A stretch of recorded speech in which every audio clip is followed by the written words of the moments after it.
What about React vocabulary? React vocabulary, createRoot, useState, for example. Behind them are vanilla JavaScript libraries.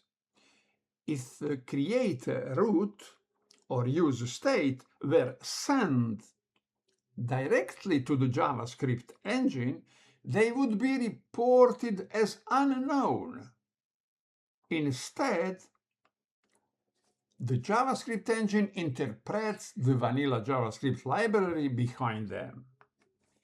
Entire code main.js6, here it is, and app.js6. Final truth. Until now, developers had to write only the declarations. All the other code was hidden behind them. Now, developers don't even need to write those declarations. AI can write them for them.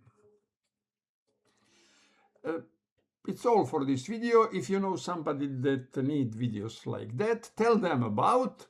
If you need, subscribe. If you like it. Thank you for watching this video.